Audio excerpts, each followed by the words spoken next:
The 50. It's a lens that defined the rise of photography. It's a perspective that many believe is how humans see the world around them. And it's a focal length that can single-handedly be attributed to the continued use of the word nifty. Now look, I don't want to distract you with all the words that I find annoying because we have to talk about something far more compelling. The brand new Summilux 50mm f1.4 with close focusing. For well over 60 years, the Summilux 50 has been synonymous with this idea of a holy grail lens, something that you would save up for and use until the wheels came off. A lens that, it would deliver these phenomenal and even magical results. A lens that was so versatile that you could define your entire career with it.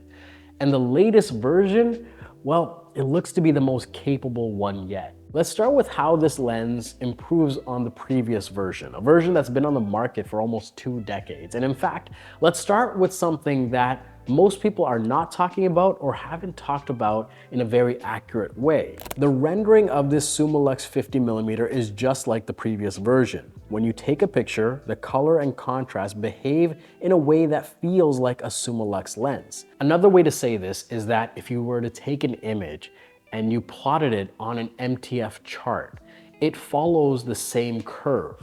But this version, it actually produces a sharper image, especially when wide open and especially toward the edges with even better flare control. Now, why is this interesting? Well, indulge me for a second. Leica actually went ahead and updated some of the elements and the coatings on these elements for this lens. The result is something that actually works better than the previous version. It has better sharpness, it has better flare control, and it is something that is better geared toward these modern sensors with really high resolutions. If you were to imagine that MTF curve again, and you don't really even have to know how these charts work, all you need to know is that they take that curve that defines the sort of look of an image, and they simply lifted it up. It is giving you a better result while keeping the soul of the lens. And I'll mention again, these improvements to the elements, to the coatings, it controls flare a lot better. That if you are shooting into direct light sources, you're gonna reap these benefits pretty clearly. And keep in mind, this is all being done while keeping the characteristics of this Summilux 50 lens. So that's the what, how, and why of the changes to the design of the glass. Before I get to my honest thoughts on this lens, let's talk about some of the other changes. There's a new focus mechanism on this lens that increases the stroke length. That's too easy. I'm not gonna talk, no, that's too easy. That's too easy. I don't know why you're laughing, that's too easy. Basically, when you are focusing, right, you can go from infinity to 0.7 meters like you can with most M lenses, but you can now go past 0.7, you'll feel this bump and lets you focus as close as 0.45 meters. This changes how you can use this lens. You gotta imagine that you have just under a foot more to close that gap between you and the subject. When you go into this close focusing range, you're using the rear LCD or a VisiFlex attachment to start pulling focus.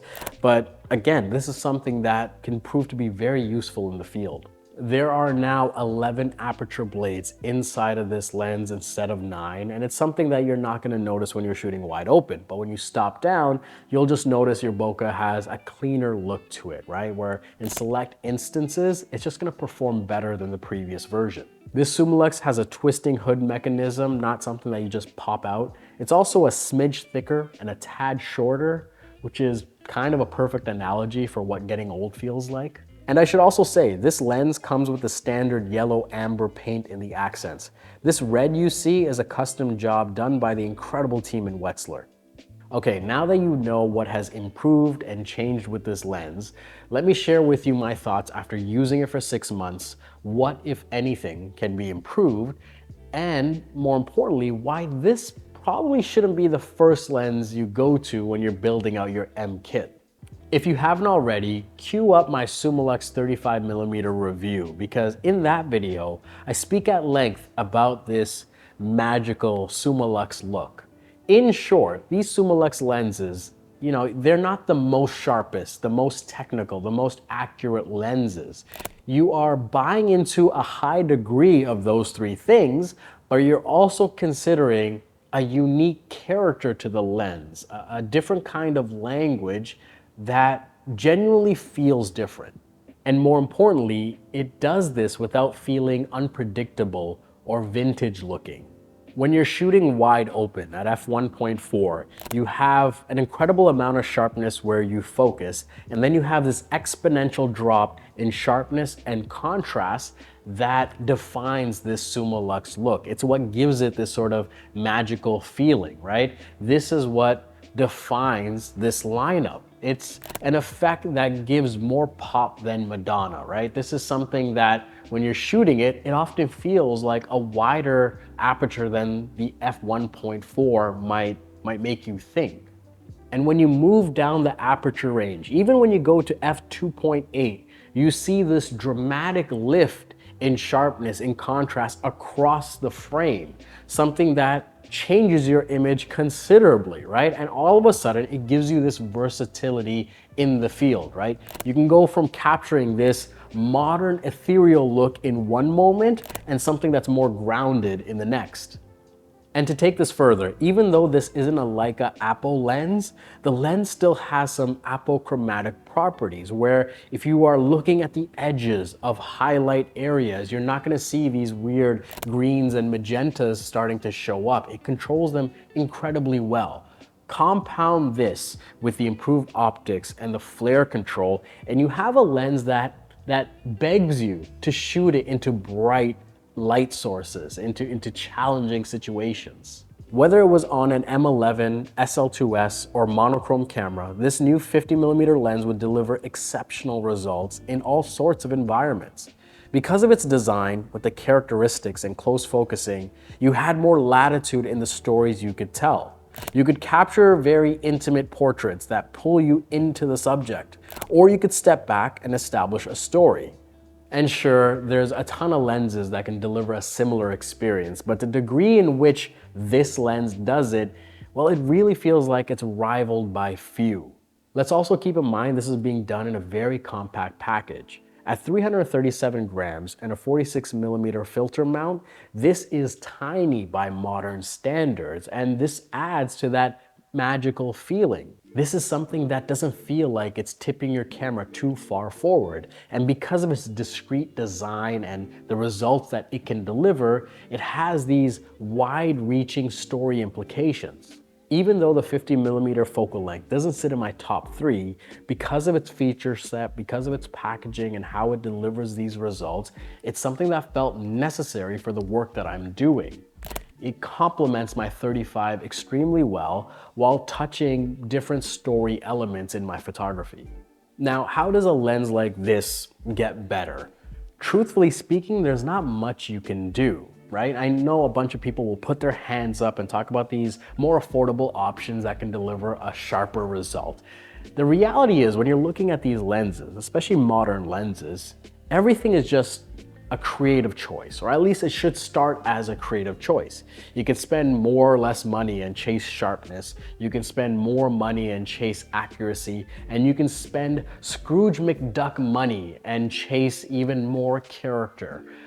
I keep coming back to the fact that this Summilux lineup, it seems to deliver the best balance of things, where there's plenty of sharpness, there's plenty of character, and there's just a ton of latitude. It's something that just feels like it's putting you in the best position to tell a wide array of stories. If I had to nitpick, I would do away with this integrated hood, and this is just a personal choice. And no, it's not because mine is worn down and nicked and bumped. I actually enjoy that stuff. It's just an aesthetic choice. I love the design of the old square, or I should say rectangle hoods with a little cutout. I just prefer that design. But yeah, it's an impressive piece of kit. If it is gonna get better, I imagine it might be in the next decade or two, where they keep the same characteristics and just move that curve further up the chart. Before I wrap up this video on why I ultimately pulled the trigger on this lens, I wanna talk about something else, and that is why most people shouldn't consider a 50 their first lens. I want to believe it's less prevalent now, but when I was learning photography, the 50 millimeter, this was, well, it was the nifty 50. You just had to have this lens. You got your DSLR, it came with a kit lens, and you just bought a 50 millimeter f1.8. Why? How dare you ask why? Don't you know this is what all the professionals are recommending? Yeah, the early 2010s were just a weird time to learn photography. The 50 millimeter was a focal length that most pros and sales teams wanted you to believe was close to what your eyes saw. It was something that defined so much iconic photography that you just had to have one in your bag. What a load of shit that turned out to be. Look, I can see why the 50 millimeter focal length adds value to many creatives, but I just can't accept that this is where most people should start their journey. I also can't accept that this is the perspective of how most people see the world. For me, the 50 millimeter can be sterile. It can be too comfortable. It can be a safety blanket that lets you stand further from your story. It's also something, at least if you're asking me, is pushed on by many other brands that are spending a lot of marketing dollars to move cheap glass to increase average order value and just grow market share. Similar to how people would think an 85 is meant for portraiture or a 100 is meant for macro, think of a 50 as a specialty lens. So this begs the question, where should you start your journey? I say you go wider. Look, if you're looking to cut your teeth on family, street, travel, documentary, right, where you're learning photography, I say you start with something like a 28 millimeter perspective.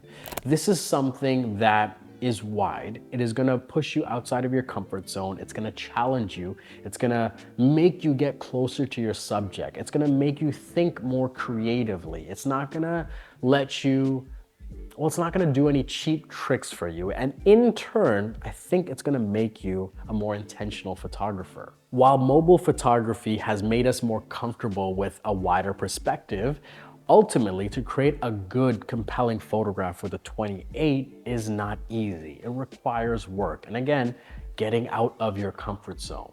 And from here, as you get a little bit more comfort, as you start to see more of your shots land, you can also start to figure out how you want to complement this look, right? You can go wider and exaggerate this, or you can even jump to a 50 to capture more details, to tell a more intimate story. The reason I say all this is that I feel like this whole nifty 50 trend is adopted way too easily, right? It's something that I still see a lot of people kind of falling into, especially if they're just walking into a store without real consideration for the work that they're trying to create. So I just had to push back a little bit. If you're looking at that first lens, and especially if you're newer on your journey, go wider. Start with something wider, really get your feet wet with that, and then see how a 50 can complement your storytelling. Though I had a vintage 50mm Summilux in my collection, I realized that I needed a modern version that I could pair with my Summilux 35mm lens to help capture other story elements. I needed a lens that could help me close the gap in certain environments. After getting this lens, a few months after it was announced, I forced myself to shoot exclusively with this thing, where I would not use my 35 for the better part of 6 months to really learn how the lens sees, and in turn, how I can see through the eyes of a 50. And I quickly realized I couldn't just shoot this 50mm lens like a 35. And I know that sounds trivial, but it really is a different approach. It's almost like unlocking a new weapon in an action RPG. You kind of have to learn the mechanics again. With enough intentional practice, I started to appreciate the nuances of this lens and how it could help me in my long-term projects. I started to appreciate, this being able to capture these very intimate moments that suck the viewer into the world of the subject. Or I could step back and use blocking, essentially a form of layering, to tell a different kind of story, right? To compress and push the frame of the image in an interesting way. When it comes to the 50mm lens market, there's no shortage of choice. You have so many modern options, and even more when you dive into the historical catalog. But the reason I went with this lens and what cemented my choice over the last 6 months is that beautiful contemporary result that could fit my visual language and close the gap between the viewer and the subject, be it through distance or blocking. With all that said, I can't tell you, as usual, whether you should get this lens or the previous version or another version entirely, but I do believe I've given you enough information to know how this will impact your work and whether or not that's worth it for your journey. And I think that's enough. That's all we really need to know when it comes to that next buying decision. How will something impact our work for the better?